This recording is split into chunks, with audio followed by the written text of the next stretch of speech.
여러분 안녕하십니까? 성경이 말한다 청취하시는 성도 여러분, 오늘도 예수님 안에서 복된 하루 되시기를 축원합니다. 오늘 계시록 연구는 빌라델비아 교회에 보내는 편지 5번째 강의로 사탄의 회가 무릎 꿇다라는 주제입니다. 요한계시록 3장 9절, 보라 사단의 회 곧 자칭 유대인이라 하나 그렇지 않고 거짓말하는 자들 중에서 몇을 네게 주어 저희로 와서 네 발 앞에 절하게 하고 내가 너를 사랑하는 줄을 알게 하리라. 빌라델비아 교회에는 책망이 없습니다. 이것은 그들이 완전 무결했다는 뜻이 아니라 그들의 어려운 여건 하에서도 최선을 다했기 때문입니다.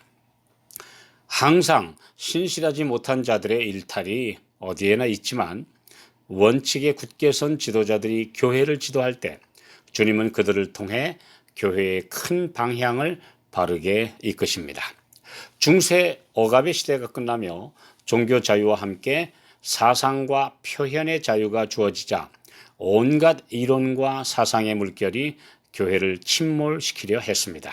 이성주의, 합리주의, 공산주의와 하나님께 대한 회의주의의 불신 사상이 사람들을 사로잡던 시대에도 그들과 맞서 순수한 믿음을 지킨 교회에 주님은 그들의 부족한 일에 대한 책망 대신에 격려를 보내셨습니다. 이 사탄의 회라는 표현은 계시록 2장 9절에 서머나 교회에 보내시는 편지에도 언급되어 있습니다. 이미 이 주제로 자세히 말씀을 연구한 바 있기에 다시 재론하지는 않겠습니다. 그때에는 이들 유대인이라 하는 사탄의 회가 교회를 넘어뜨리려고 준동하겠지만 넘어뜨리지 못할 것이라고 하셨고, 이 빌라델비아 교회에 주신 말씀에는 교회가 완전히 승리할 것이며 아예 그들이 완전히 패배했음을 인정하게 될 것이라고 하셨습니다.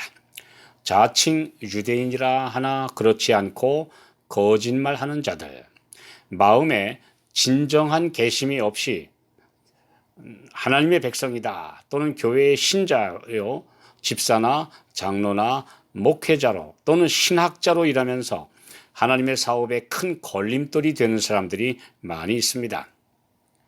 때로는 이들이 교단이나 대학의 최고 책임자와 행정을 맡은 지도자들로 그들의 학교나 단체를 하나님의 말씀이 지시하는 원칙에서 조금씩 빗나가게 합니다. 이들은 사사건건 자신의 논리와 세상적 시각에서 보는 판단으로 하나님의 사업을 사회단체처럼 이끌어가려고 합니다.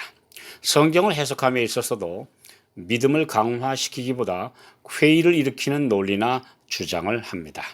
언어 해석을 빙자한 교묘한 말장난으로 진리의 핵심을 비껴가기도 하며 명예와 이익을 위해 성경에 맞지 않는 학설들을 만들어내기도 합니다. 자신들의 이익을 추구하는 이익 집단화해서 과감한 개혁과 부흥을 방해하기도 합니다. 하나님께서는 이들을 거짓말하는 자들이라고 하셨는데 그 이유는 그들이 말로나 표면적으로는 매우 신앙적인 것처럼 그리고 하나님의 사업을 위한다는 명분을 내세우기 때문입니다. 그러면서 항상 타협하는 방향으로 신앙 원칙을 조금씩 무너뜨리고 있습니다.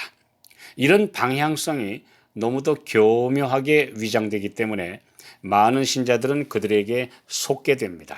오늘날 종교다원주의와 종교연합을 부르짖는 사람들의 주장이 바로 이렇게 여론을 오도하고 있습니다. 또 신신학이라고 하는 그런 물결들, 이런 것들이 성경의 순수한 복음에서 사람들을 점점 떠나게 하고 있습니다. 에스라 4장 1절 2절, 유다와 베냐민의 대적이 사로잡혔던 자의 자손이 이스라엘 하나님 여호와를 위하여 전을 건축한다 함을 듣고 스룹바벨과 족장들에게 나와 이르되 우리로 너희와 함께 건축하게 하라. 우리도 너희같이 너희 하나님을 구하노라. 아수르 왕 에살핫돈이 우리를 이리로 오게 한 날부터 우리가 하나님께 제사를 드리노라. 이들이 후에 사마리아인이라 불리는 유대인과 이방인의 혼혈인들로 자신들의 우상 숭배에 유대인들의 여호와 하나님께 대한 신앙을 혼합한 사람들입니다. 이들이 바벨론에서 귀환한 남은 무리와 힘을 합쳐서 함께 성전을 짓게 해달라고 제의했을 때 에스라와 지도자들은 단호하게 반대했고 그들을 성전 건축에서 배제시켰습니다. 이 때문에 그들로부터 극심한 반대와 무고와 공격을 당해야 했지만 순수한 신앙을 지키기 위해 어쩔 수 없는 선택이었습니다. 내 발 앞에 절하게 한다. 이런 말씀을 생각해 보겠습니다. 이런 사탄의 모임에 속한 자들이 신실한 하나님의 백성들에 의해 그분의 사업이 흥왕하는 것을 보고 와서 발 앞에 절할 것이라고 하셨습니다. 이것은 그들이 진심으로 회개하여 그분의 백성으로 들어온다는 뜻이 아닙니다. 그렇게 된 사람은 극적인 돌이킴을 경험하는 극소수에 불과하며 대부분의 사람들은 그들의 완고한 사상을 버리지 못합니다. 정말 주님 앞에 굴복하는 사람들은 자아가 깨져야 합니다. 그리고 겸손해져야 합니다.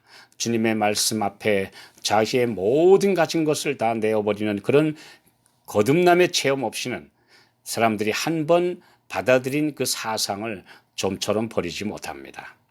다만 하나님의 진리편이 어디인지 그리고 하나님의 능력이 함께 하시는 성도들의 참 교회가 어디인지 이들도 결국은 인정할 수밖에 없다는 말씀입니다. 옛 이스라엘과 이웃에 살면서 늘 그들을 침략하고 괴롭혔던 블레셋 민족들처럼 참 하나님의 능력을 인정하면서도 회개하고 참 신앙으로 돌아오지 않았음을 알 수 있습니다. 그러나 사무엘하 15장에 기록된 바대로 다윗 왕 시대에 600명을 이끌고 이스라엘 군대에 귀순한 이때와 같은 예외의 사람들도 있었습니다. 이사야 22장 29절 진토에 내려가는 자 곧 자기 영혼을 살리지 못할 자도 다 그 앞에 절하리로다.